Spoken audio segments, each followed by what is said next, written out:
The operations tent was heavy with the heat of bodies and the buzz of anticipation, a low murmur of confidence rolling through rows of men who had long since grown comfortable with one another's rhythm. Folding tables were crowded with maps, screens, and annotated overlays. In the middle of the clutter, a roster board leaned against a wall, names scrawled in thick marker. Staff Sergeant Luna Cross's name sat at the bottom, a blank space beside it where a call sign should have been. No one remarked on the omission. The silence was louder than any insult. Commander Marcus Blake stood at the head of the table, arms folded across his chest, radiating certainty. At 42, he carried the weight of his SEAL reputation with the ease of someone who believed it could not be challenged. His voice cut across the chatter as he outlined Operation Silent Thunder, pointing to satellite imagery projected onto a screen. The compound lay buried in forest, ringed by defensive positions and shaded zones where eyes from above could not penetrate. He spoke of infiltration with the precision of habit, his tone brooking no question. Luna kept her place along the side wall, a single notebook open, her eyes fixed on the topographical lines rather than the commander's swagger. Where the others saw obstacles marked in red, she traced subtle breaks in the terrain slopes that caught wind differently. Depressions, where vegetation bent against prevailing patterns. Years in Alaskan wilderness had trained her eye to read signs no satellite would ever capture. She lifted a pencil and marked an alternate ridgeline, calculating angles that would give her a clean field of fire across escape routes. When Blake finished, she raised her voice just enough to be heard. "Sir, if I take position here, I'll cover the northern corridor and the fallback trails. It gives the team more protection if resistance is heavier than expected." Her tone was calm, precise, the kind of suggestion that came from confidence rather than guesswork. Blake turned, expression already hardening. "Cross, I've been running operations like this since before you knew which end of a rifle to hold. You'll establish overwatch here." He jabbed the map, far from the compound observe, and only fire if someone runs. "Leave the real fight to us." A ripple of quiet amusement spread through the room, shoulders shifting, smirks traded. No one defended her. Luna lowered her gaze to the map, pencil pausing over the ridge she had chosen. She didn't argue. The silence pressed in, thicker than the heat, a reminder that her voice carried no weight in this circle. Her notes on wind direction, on cut lines where the forest opened into potential kill zones, remained unacknowledged. The tactical map bore her marks, but they were already invisible. Around her, the atmosphere settled into practiced camaraderie. Officers leaned toward Blake, nodding at his aggressive plan. Their contempt for her presence carried not in words, but in the easy dismissal of her input. Someone adjusted the roster board, circling names in bold strokes, leaving her space untouched. Each mark was a reinforcement of what she already knew, that to them she was background, an attachment ordered from above rather than a peer. She closed her notebook carefully, sliding the pencil into its loop. Professional silence was her shield. To argue would be to confirm every prejudice Blake and the others already held. But beneath the restraint, determination simmered. She had learned long ago that dismissal was temporary, that circumstances eventually forced truth into the open. The map in front of her confirmed what her instincts already told her. Blake's plan leaned too heavily on brute confidence. The terrain would punish him for it. The briefing broke apart with chairs scraping and voices rising again. Blake's authority filled the tent like smoke, thick and unyielding. Luna stepped back from the table, eyes resting briefly on the roster board. Her name remained unmarked, as if waiting. She said nothing. She folded the map with deliberate care, her notes tucked inside, and walked out into the fading light. The silence followed her, an unspoken reminder of the line drawn between her skill and their belief. The forest closed around Luna as she settled into her assigned position, the weight of her rifle easing against the bipod she had braced into damp soil. The canopy filtered daylight into fragments, green and muted, shadows breathing with each slow shift of wind. Her breathing steadied, not forced. The rhythm of someone who had spent half a lifetime waiting for motion that might never come. The SEAL team advanced below, confident, quick, moving with the assurance of men who trusted in numbers and training. Luna stayed apart, unseen, her role diminished to a name placed at the edge of the roster board. Through her scope, the compound appeared as the intelligence brief had promised: clustered buildings, perimeter fortifications, and too much silence to be natural. But Luna's eyes moved wider, searching the tree line, the folds of terrain. There, an antenna disguised as deadwood, its angle too straight for fallen branch. Another sweep revealed vegetation pressed flat in unnatural patterns, caches hidden where only a practiced hunter would notice. She logged each detail on her laminated dope card, inked handwriting layered years earlier by her father still visible beneath the newer notes. His words, whispered in memory, hit the target when everything is wrong. She toggled her comms: steel, phantom, movement, north tree line, multiple signatures, defensive posture. Her voice was even, no urgency, just fact. Blake's reply snapped back sharp. Phantom, maintain overwatch discipline. No immediate threats confirmed. Hold position. His tone dismissed her input as easily as brushing dust from a sleeve. She exhaled once, fingers brushing the polished bolt of her rifle. The metal carried the wear of years, its surface smoothed by repetition and care. It was steadier than the voices around her, steadier than Blake's arrogance. She adjusted her focus, caught another flicker of motion. Soil shifted where someone had crawled into place, muzzle barely visible through brush. She counted silently, noting direction and distance. The patience of her childhood hunts returning like muscle memory. Down below, the SEALs advanced with textbook precision, weapons angled, formation tight. Their confidence showed in the ease of their stride, in the lack of hesitation when entering open ground. Luna measured the distance between their lead man and the tree line. She pictured elk, her father once tracked across snowy ridges, animals walking into natural funnels hunters had set long before they arrived. The lesson had been simple confidence blinds. She kept her finger well clear of the trigger, waiting, recording angles on her card. Her headset crackled again with brief chatter. The SEALs joked quietly, voices clipped but carrying a tone of men who expected to dominate the fight. None of them had the vantage she did. None could see the dozen fighters preparing in silence. She shifted her scope again, marking escape corridors, noting which positions overlapped fields of fire. Every detail logged, every pattern tracked, her patience shaping a picture the others refused to acknowledge. The forest stillness pressed heavier as minutes passed. Luna let it settle into her bones, a quiet armor against frustration. Her father's mantra circled again in her mind. Any fool can fire when the world is clear. Real skill is found when conditions fail.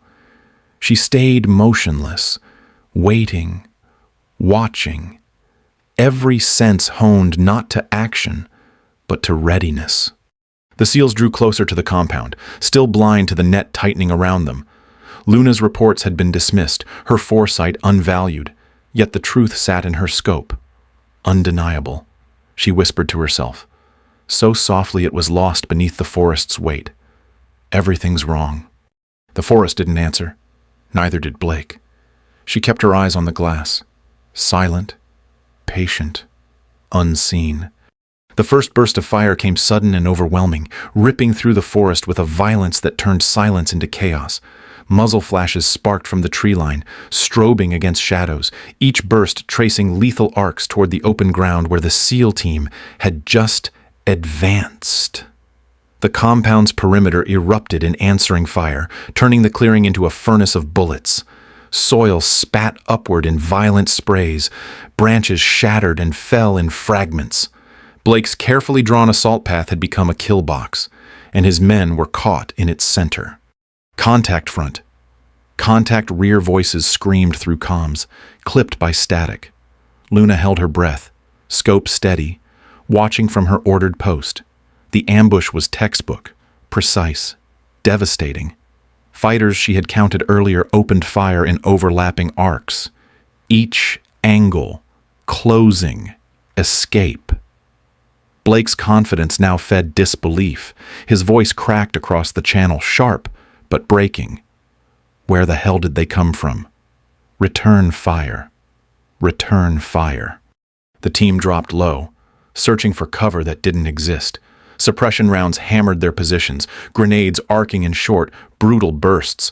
Luna spoke, calm against the frenzy. Steel, phantom. Multiple enemy positions surrounding you. Recommend relocation to. Negative. Blake's reply cut across her words like a blade. Maintain your post. Do not move. That's an order. Her jaw tightened. She tracked one SEAL pinned beneath a collapsed log, rounds chewing bark inches from his helmet. Another tried to reposition only to be driven flat again by a machine gun's roar. They were seconds from being overrun. Blake's hubris had led them into the jaws of preparation they had refused to see. Luna's orders kept her tethered, but her instincts burned hotter. Silence stretched in her headset while chaos screamed across the clearing. She slid the bolt of her rifle, locking it forward with deliberate care. Then she unclipped her comm line, setting it against her chest. Acknowledged, she said evenly, though she was already moving. Her body flowed low through the undergrowth. Every movement measured. The 60 pounds of gear pressed heavy against her frame, but she carried it like she had carried hunting packs across frozen Alaskan ridges. Branches clawed her sleeves. Roots threatened her footing, but she moved with the patience of survival. Each step found purchase in natural depressions, every shift masked by the gunfire rattling the valley. A wall of brambles blocked her line toward the higher ridge. She crouched, pulling her father's field knife free from its sheath. The blade, worn smooth from years of use, sliced clean and quiet. She cut only what was necessary, each motion angled to avoid snapping twigs that could betray her. The knife wasn't just a tool, it was inheritance his lessons carried in steel, memory pressed into its edge. She advanced another 50 meters, climbing a slope slick with moss and loose stone. Fire crackled above, echoing with sharp metallic rhythm. Luna paused beneath an outcrop, listening. She counted the beats of rifles, the pause of reloading, the shift of feet across branches. She memorized it all, then crawled forward on her belly, rifle slung low. Her camouflage blended with soil and shadow. From a distance, she would have looked like nothing more than part of the earth itself. "Below!" Blake shouted over the roar. "Push left! Push left!" His men scrambled, but every attempt only deepened their entrapment. The enemy had sculpted this kill zone with precision. Only Luna's refusal to remain static gave them a chance. She reached the ridge crest, chest pressed flat, eyes angled through brush she had parted carefully with her knife. The view opened a clear vantage over multiple firing nests hidden in camouflage. What had been invisible from her assigned perch now lay bare in her sights. Her pulse slowed, not quickened. The chaos below was loud, but within her, silence reigned. She chambered around, sighted the first position, and prepared to rewrite the battlefield. The battlefield shifted with the first squeeze of Luna's trigger. The crosshairs had rested on the enemy commander, a man signaling with one hand and clutching a radio with the other, his posture steady amid the chaos. She adjusted for wind threading through the canopy, half exhaled, and pressed. The suppressed rifle barked once, the round cutting clean across 547 meters. He dropped instantly, binoculars tumbling from his chest. Coordination fractured in that heartbeat, enemy shouts colliding with uncertainty. She shifted without hesitation, bolt cycling smooth, reticle sliding to the machine gunner who had pinned Blake's medic. The angle was punishing, a narrow canopy gap no wider than her fist. She calculated drift, elevation, the pull of air through the brake. Her finger settled again. Shot 2 cracked through foliage and found the man's chest. His weapon clattered silent. Spent. Brass glinted in the moss beside her. Small markers of choices that could not be undone. Luna's breathing steadied further. Rhythm set like a metronome. Each trigger pull was not reaction, but orchestration. The third and fourth targets moved in tandem, fighters sweeping wide to flank the SEALs. She engaged with rapid acquisition, tracking left shoulder then right. Shot 3 took one through the ribs, spinning him into undergrowth. Shot 4 dropped his partner mid-stride. Collapsing momentum. Their bodies halted the flank, leaving gaps in the encirclement. Below, the SEAL team crouched low, weapons straining against unseen arcs of fire. They had braced for annihilation. Now they stared across the clearing, bewildered by enemies falling to an invisible hand. Blake's voice cut through comms, half disbelief, half demand. Phantom. Where are those shots coming from? Luna ignored the question. Shot 5 rang out, threading through brush to strike a fighter sheltering behind a half-buried log. She had memorized the seam minutes earlier, the one shooting lane slim enough to exploit. The man jerked backward, rifle dropping slack. The 6th and 7th kills were runners, fighters abandoning positions in panic. Their silhouettes darted between trees, desperate streaks of motion. Luna tracked calmly, leading just enough for velocity, adjusting fractionally for wind. 2 cracks in quick succession. Both fell silent. Panic spread like contagion. The remaining fighters scrambled, shouting fractured orders, discipline fraying with every second. Luna exhaled evenly, scope shifting toward 3 men attempting to consolidate at a boulder. She anticipated their move, reticle settling ahead of the first. Shot 8 struck his shoulder, spinning him sideways. Shot 9 corrected instantly, chest of the second. Shot 10 hammered the third through cover, bullet penetrating thin stone. The battlefield had been theirs minutes ago. Now each shot rewrote command. Luna's father's voice lingered in memory. Precision is control. Silence is power. She pressed into it, patient but relentless. Shot 11 found a sniper hidden deeper in brush. She had caught the glint of his optic, faint but fatal. Adjusting for distance, she fired through foliage, round striking true. His rifle tumbled, his threat erased before it could claim Blake's medic. Only one fighter remained, crouched behind a fallen trunk angled against 2 standing trees. It was a strong position, cover almost perfect. But Luna had moved for this, cutting with her knife earlier, shaping a lane no one else would have noticed. The gap was 6 inches wide, aligned just long enough for her sight. She inhaled slowly, let tension fade, and fired. Shot 12 punched through space that seemed impossible. The man collapsed backward, the ambush complete. 5 minutes had passed since the first muzzle flashes. 12 men lay silent in the forest. The SEAL team, unscathed, stared at the clearing as though the rules of combat had shifted under their boots. Brass gleamed in the moss at Luna's elbow, each casing a mark of choice. A reminder that silence, patience, and precision had done what aggression could not. She lowered her rifle fractionally.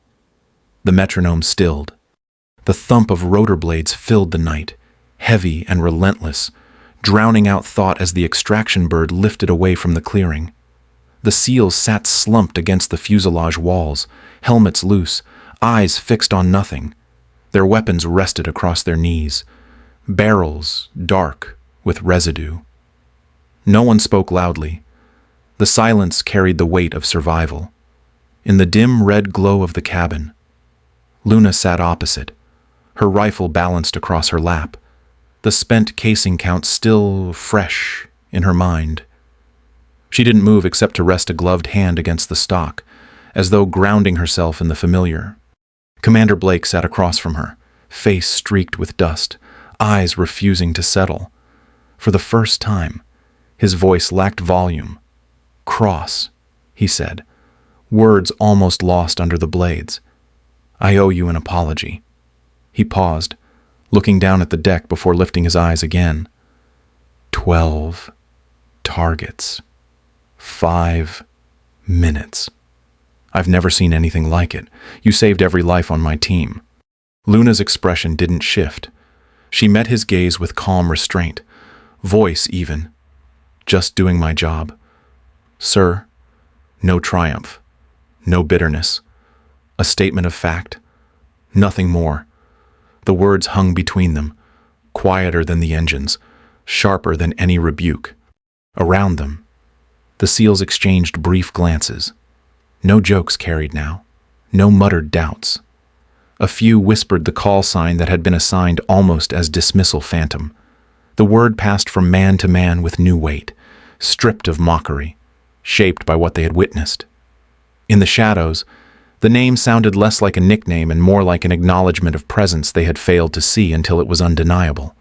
Blake leaned back against the vibrating fuselage, the admission complete, but his posture uneasy.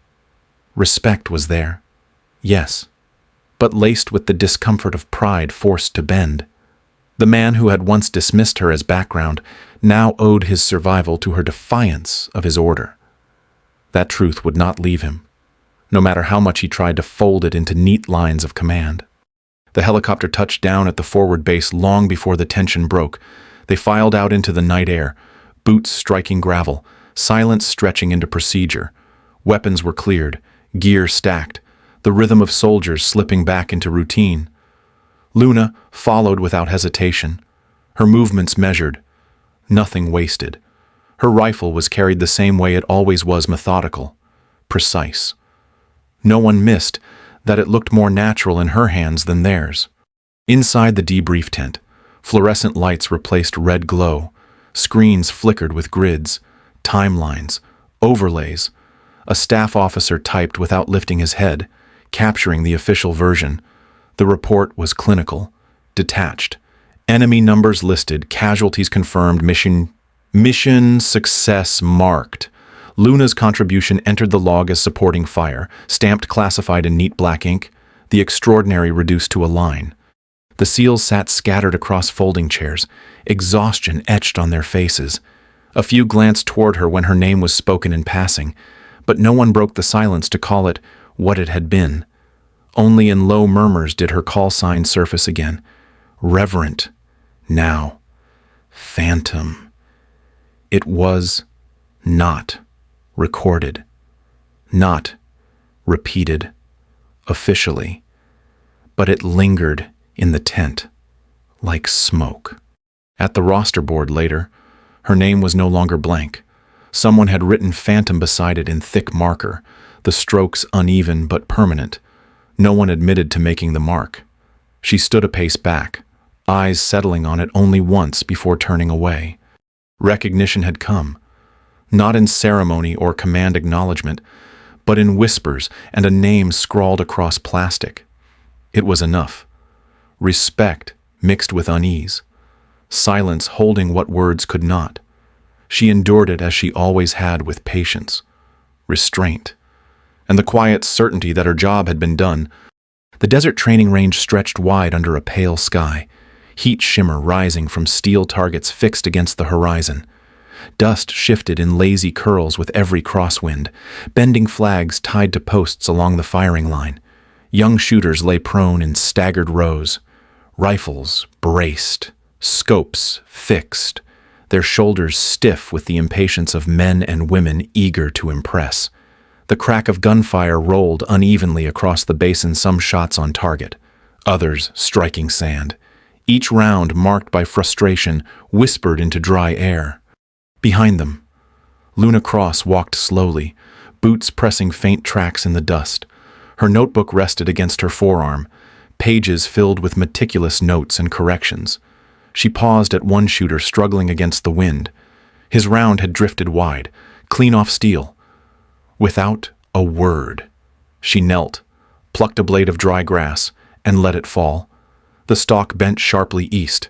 Wind doesn't move the same at ground as it does mid-flight, she said, calm, steady. Adjust half a mil right, breathe slower. The next shot rang true, steel clanging faintly. The shooter turned, half disbelieving. She only nodded, moving on. At the far end of the line, two officers stood with binoculars, their voices low but audible. They had not been part of Silent Thunder, but they had studied the case file, read the classified debriefs, whispered the name. One repeated the phrase that had become shorthand among commands. If you want to see what a sniper can do, watch Cross.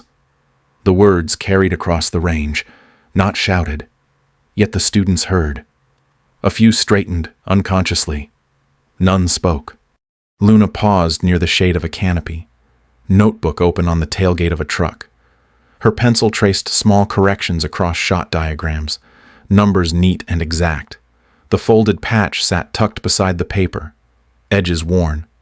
The word phantom still visible in faded ink.